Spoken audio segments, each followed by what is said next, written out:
It's Saturday, May the 28th. It's been 2 weeks since my last garden vlog, so it's time for another one. Here it goes. I may get him the weld, and as you can see, what little dab of rototilling I just then did, it snapped it off even further. Probably been easier to weld if I hadn't done that. Okay, and here's the welding job that my brother did on the rototiller here. He told me if I wanted to, I could you know, kind of file that off with a wire brush or sandpaper or file or whatever, and then paint it. But anyway,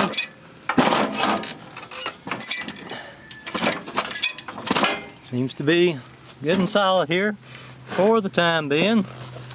So thank you, brother, for the welding job. Good deal, and it was free. And here's what the weed situation looks like in the garden before I do this little dab of rototilling. You can see it's got just thousands and thousands of weeds, grass, whatever. None of it much more than about an inch or two tall. And it just takes just a very short amount of time with the rototiller just to go through here and take care of all this. Sometimes I have enough grass clippings and all to keep this down, but this year it doesn't seem like I do. So anyway, it's good to have the rototiller in these situations. Okay, and here's what it looks like after the initial little rototilling to get all these little short 1.5 inch weeds. So as you can see, it's in good shape. I just you know, rototiller very, very shallowly, and that took like 20 minutes to do this. Not much at all. I'll be showing you a better tour here in a minute. I will take my gardening tool here and be getting up closer to the tomatoes. As you can see, they've still got a few little weeds here, but this is really, really soft. So because I healed it up, so it's very soft right here. So no trouble at all really to weed this. It's kind of tempting to take these cages loose since I don't have them tied down at the moment, and rototiller right up to the plant, but no, I'll just mess the plant up if I do that. I know I would. So I'll show you the main tour here in just a jiffy. Actually, as it turns out here on these tomatoes, this ground is so soft, it's easier just to put my hand in here and just weed it like that for the time being. So that's the beauty of having ground that's sort of soft and weeds that's sort of shallow. Okay, I am very pleased with just how everything is doing, except maybe the wild strawberries, and you can't even hardly count that.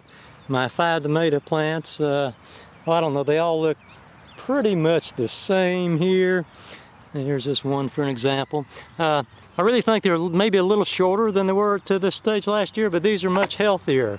And these are stockier, just a lot stockier. I want you to look at how thick that is, really, for the height that it is. So it's never had any stress at all. It's never turned yellow or anything. So yeah, I'm very, very pleased with the way my tomato plants are doing. And I'll cut in some footage right here, and you can see what they look like 2 weeks ago. An early girl tomato here to start with.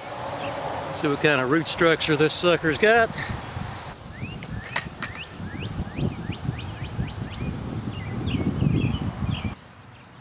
Okay, so you can see that they have grown quite a bit in just 2 weeks.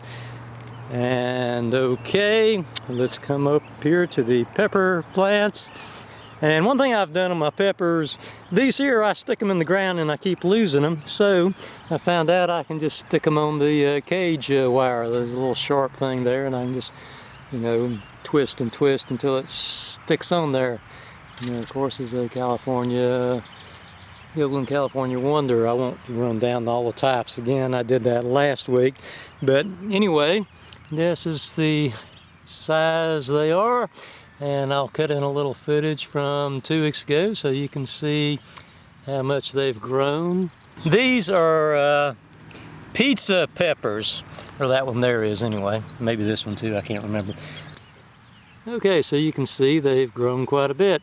On everything but the tomatoes, I have managed to get some grass clippings and put her right around the immediate vicinity of the plants. So that's really a big help as far as weed control and moisture retention Okay, moving on here. I have thinned down to my 2 squash plants per hill. I'll show what these squash plants look like 2 weeks ago. But anyway, the squash are looking very good. They got a long way to go now. And here's what they look like today. So yeah, I guess I need something in here for scale maybe. But you can see they're doing really nicely. Okay, and up here to the cucumbers on the fence here. This is what they look like today. Get a little scale here. And this is what they look like 2 weeks ago. But yeah, I've got them planted already on this side of the fence. They've just been up like I don't know, 5 or 6 days a week, whatever. Okay, so as you can see, they have grown quite a bit and done pretty well. All right, so that's pretty much it here for the main part of the garden. I'll go down here and show what my wild strawberries are doing. Yeah, I'm beginning to think that the wild strawberries, pretty as the plants may be, there's quite a few blooms on them, but they just are not producing any berries. Maybe these are some kind of variety that blooms late in the summer, I don't know, but there has not been a single berry or a single hint of a berry on them yet. So yeah, I'm not going to take any more great pains with them, except I might, you know, pull out a big weed or two, but I'm not going to take no great pains on pulling out any weeds, because this looks like the strawberries, as far as other than just producing a big plant, are going to be quite the bust, I think. Oh well. Okay, on the lower part of this fence here today, I'll be planting the second crop of my cucumbers. I've already went through here and spaded it as deep as it'll go, and then came back with a rototiller. And next I'll be raking extra dirt up there to kind of make a hill. I have a tendency to plant everything I plant on kind of a hill. It just seems like it works out better when I do. So with a rototiller, it's pretty easy. I mean, you just rototiller right next to it and then ground soft. It's just real easy to rake up there. So I'll be planting cucumbers right here. And just as on the upper side, I'll be planting Poinsett 76 cucumbers. A really good brand of cucumber. I think they're straighter than the straight 8s.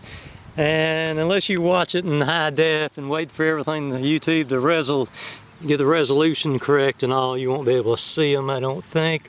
But there was a lot of seeds in there, so I was able to plant them pretty close together. Of course, I'll be thinning them way down, and I'll be putting them about 1 inch deep. You don't really have to put them quite that deep, but if I don't, they're liable just to wash out of the ground. We've had some pretty big thunderstorms this year. And since I've worked with the soil a little bit now, you might be able to tell that this second crop of cucumbers is on a raised bed here. Okay, and one other little tidbit. This is my compost that will be ready next year. And if you'll remember, I'll cut in some footage here. Last year, this is the remains of my cornfield from last year, and I had 3 piles here. That's a different pile. But I had 3 big piles. All 3 were bigger than this. And I've added a lot of stuff to it, and I've combined all 3 piles, and yet it's smaller than any of the one single piles was last year. So it's condensing down quite a bit already. And I'll be cutting my corn down a bit at a time here and cutting it up into small sections so it'll compost easier. And there's what the completed pile of future compost looks like here, from this 2 rows of corn and beans and weeds. So it's condensing down quite a bit already, and that'll be going on next year's garden. And this here is mainly a bunch of pampas grass clippings and the plants themselves. I have 8 pampas grass plants, or I did, and they got to looking real bad. So I did away with 5 out of the 8. And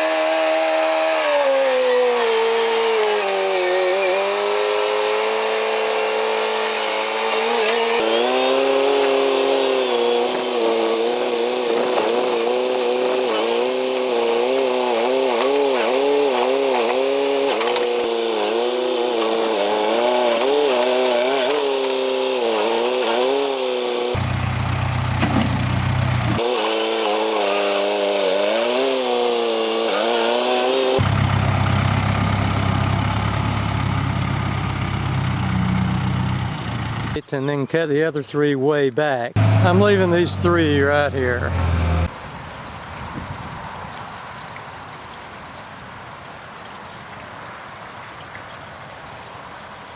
So this will be compost for 2 years from now.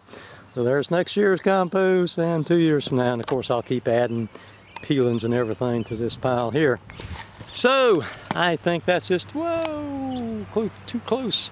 I think that's just about all the trivia I can dredge up here in the garden. So I'll try to do one of these every 2 weeks. Bye everybody.